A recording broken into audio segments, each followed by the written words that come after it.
Hello दोस्तों, आज की इस वीडियो में जानेंगे 10th के बाद क्या करें। तो चलिए शुरू करते हैं। सभी विद्यार्थी जब 10th का एग्ज़ाम दे देते हैं तो उनके मन में एक सवाल ज़रूर आता है, कौन सा सब्जेक्ट लें, किस स्ट्रीम को लेने के बाद हमें कौन कौन सी नौकरी मिल सकती है। देखिए, हमारे यहाँ स्टूडेंट को 10वीं तक तो पता ही नहीं होता कि आगे क्या करना है। 10वीं के बाद ज़्यादातर बच्चे साइंस ले लेते हैं, कुछ बच्चे कॉमर्स ले लेते हैं और कमज़ोर बच्चे आर्ट्स ले लेते हैं। आज हम सभी स्ट्रीम के बारे में अच्छे से जानेंगे ताकि आप अपने इंटरेस्ट के हिसाब से स्ट्रीम का चुनाव कर सकें। सबसे पहले आपको बता दें, 10वीं के बाद साइंस, कॉमर्स, आर्ट्स के अलावा ITI, पॉलिटेक्निक और पैरामेडिकल भी कर सकते हैं। अगर आप इसके बारे में नहीं जानते हैं तो यूट्यूब पर देख सकते हैं। यहाँ पर आपको मोटा मोटी जानकारी दे देते हैं। ITI 1 साल और 2 साल का कोर्स होता है, पॉलिटेक्निक 3 साल का कोर्स होता है और पैरामेडिकल 1 से 2 साल का कोर्स होता है। ये सभी कोर्स आप 10वीं के बाद कर सकते हैं। इसके लिए आपको एंट्रेंस एग्ज़ाम देना होता है। अगर आप एंट्रेंस एग्ज़ाम पास हो जाते हैं तो आपको सरकारी कॉलेज में एडमिशन मिल जाता है और आप कम फी में कोर्स कर लेते हैं। वही अगर प्राइवेट कॉलेज से ITI, पॉलिटेक्निक और पैरामेडिकल करते हैं तो आपको बहुत ज़्यादा फ़ी लगता है। एग्ज़ाम्पल के लिए, आप ITI करना चाहते हैं तो आपको सरकारी में 10 से 15 हज़ार रुपये में हो जाता है। वही अगर प्राइवेट कॉलेज से करते हैं तो 25 से 30 हज़ार रुपया लग जाता है। अब हम जॉब की बात करें तो अगर आप ITI या पॉलिटेक्निक कर लेंगे तो आपको रेलवे में रेल ड्राइवर, टेक्नीशियन और DRDO, इसरो और भी कई क्षेत्र हैं जहां आपको सरकारी नौकरी मिल सकती है। अगर आप पैरामेडिकल कर लेते हैं तो lab technician, nursing, care assistant बन सकते हैं। पैरामेडिकल स्टाफ का काम रोगियों को उपचार के लिए डॉक्टरों के साथ मिलकर काम करना होता है। वीडियो थोड़ी लंबी हो सकती है, वैसे भी सही फैसला आपके भविष्य की दिशा तय करता है, इसलिए पूरी वीडियो अवश्य देखें। 10th के बाद आपके सामने कई विकल्प होते हैं। ज़्यादातर स्टूडेंट साइंस, कॉमर्स, आर्ट में से किसी विषय का चुनाव करना चाहते हैं।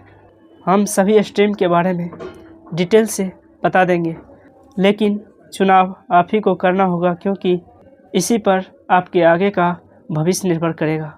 यही सब्जेक्ट आपको 11वीं और 12वीं में पढ़ना होगा। सबसे पहले हम आर्ट्स स्ट्रीम की बात करते हैं। इस सब्जेक्ट को हमारे समाज में इस नज़रिए से देखा जाता है कि जो बच्चे सबसे कमज़ोर होते हैं, जिसके मार्क्स बहुत कम आते हैं, वो लेते हैं, लेकिन ऐसा नहीं है। ये अवधारणा बिल्कुल गलत है। अगर आप डॉक्टर, इंजीनियर या साइंटिस्ट नहीं बनना चाहते हैं, आप चाहते हैं कि IAS, IPS बने तो आप आर्ट्स ले सकते हैं। हाँ, ये ज़रूरी नहीं है कि आप आर्ट्स नहीं लेंगे तो आप IAS, IPS नहीं बन सकते। IAS, IPS बनने के लिए इसीलिए आर्ट्स का चुनाव करने के लिए कह रहे हैं क्योंकि IAS, IPS के एग्ज़ाम में इन्हीं सब्जेक्ट का योगदान रहता है। आर्ट्स लेने पर आप history, geography, psychology, sociology, political science, philosophy, economics, music, इनमें से किसी 3 विषय का चुनाव करना होगा। इंग्लिश, हिंदी तो सभी में 100 नंबर का रहेगा ही। अब हम साइंस की बात करें तो अगर आपको डॉक्टर या साइंटिस्ट बनना है तो PCB लेना चाहिए। PCB का मतलब आपको फिजिक्स, केमिस्ट्री, बायोलॉजी लेना चाहिए। अगर आपको इंजीनियर बनना है तो PCM लेना चाहिए। PCM का मतलब फिजिक्स, केमिस्ट्री, मैथ का चुनाव करना चाहिए। साइंस लेने का सबसे बड़ा फ़ायदा है कि आपके पास कई रास्ते होते हैं। अगर आप आगे BA या BSc करना चाहें तो कर सकते हैं, लेकिन आप 12वीं में आर्ट्स लेते हैं तो आगे आप साइंस की पढ़ाई नहीं कर सकते। लेकिन 12वीं में साइंस लेने के बाद आप आगे आर्ट्स में BA कर सकते हैं। अब अंत में कॉमर्स का चुनाव बहुत ही कम बच्चे करते हैं। यह स्ट्रीम बहुत अच्छा है। इस स्ट्रीम का चुनाव उन बच्चों को करना चाहिए जिन्हें आगे बिजनेस करना हो या चार्टेड अकाउंटेंट बनना हो या फाइनेंस के क्षेत्र में जाना हो। इसे करने के बाद आप business manager, chartered accountant, BCom, BBA, MBA कर सकते हैं। उम्मीद है आपको थोड़ी बहुत जानकारी सभी स्ट्रीम को लेकर मिल गई होगी। अब आप सक्षम होंगे कि आपको कौन सा स्ट्रीम चुनना चाहिए जो आपके भविष्य के लिए बेहतर होगी।